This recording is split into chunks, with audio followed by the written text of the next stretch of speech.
Salut à toi qui fais défiler l'écran en cherchant de l'inspiration ou quelque chose de différent.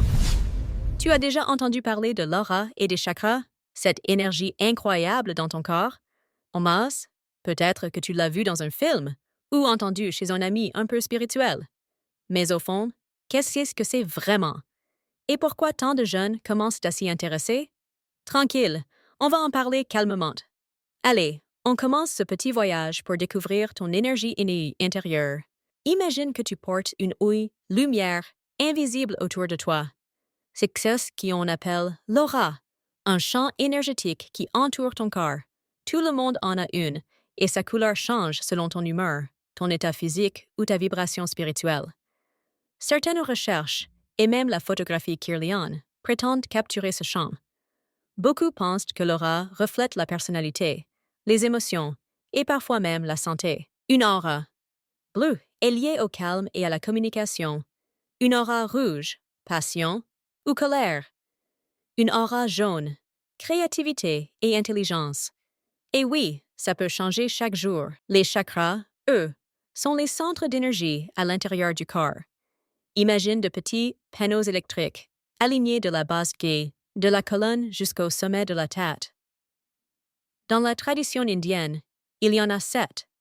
Muladhara, la sécurité. Svadhisthana, la créativité.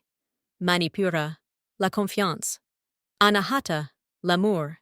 Vishuddha, la communication. Ajna, l'intuition. Sahasrara, la connexion spirituelle.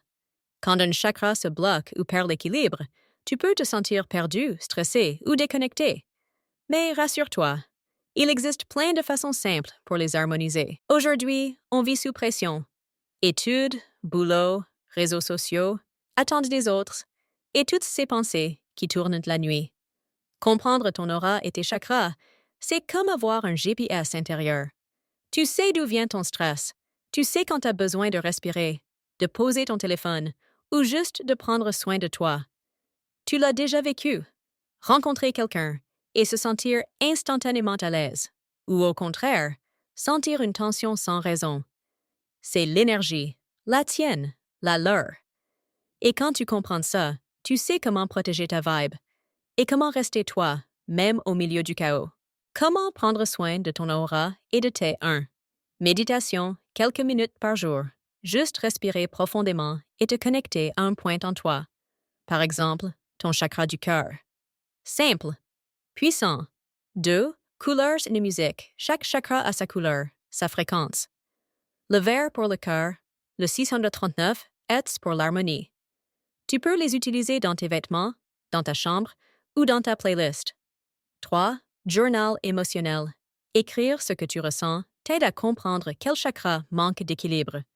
La confiance, le plexus solaire, les émotions, le sacré. Tout est lié. 4. Mouvement et yoga. Bouger ton corps, c'est faire circuler l'énergie. Pas besoin d'être expert. Marche, danse, yoga. Ce qui te fait du bien fonctionne. 5. Affirmation positive. Des phrases simples, mais vraies. Je mérite d'être aimé. Je suis assez. Ces mots nourrissent ton énergie plus que tu ne l'imagines. La vie est pleine de défis, mais aussi de magie. Et parfois, cette magie ne vient pas de l'extérieur.